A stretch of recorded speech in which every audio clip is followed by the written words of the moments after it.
actually was a 911 dispatcher before we met and got married.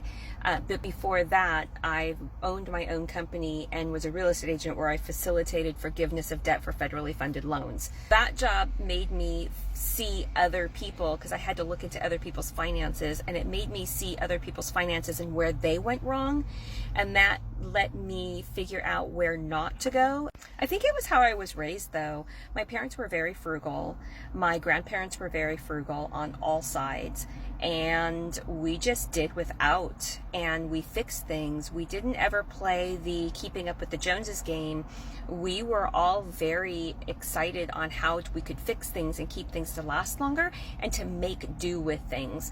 But looking back, my parents were very much influenced by World War II and the Great Depression. So I'm holding on to that, and I'm actually trying to live more like my great-grandmother lived.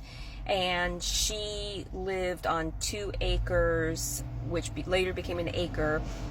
She grew all of her own fruits and vegetables. She raised her own chickens. She thinks she had a cow at one time. And she lived literally on like $6 a month. It was some astronomical price, which equals to $311 in 2010's days. So that's where I think I got most of it, growing up and being more interested in the older adults in the room than I was playing with the kids. I really liked watching what the older adults were doing. And they taught me, because I was interested in them, they taught me some really great lessons. And I carry those on today.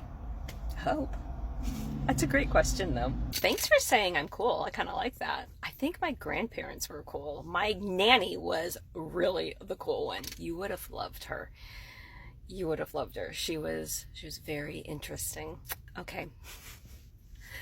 You have not lived until you have had to make until you have made Elmer's paste out of white bread by cutting the crust off and mixing it with water. That was our form of paste when I was a kid, was white bread mixed with water. Yeah, the day-old bread man used to take the bread out of the dumpster and give us the bread so that we could go and have paste. Yeah, it was fun times.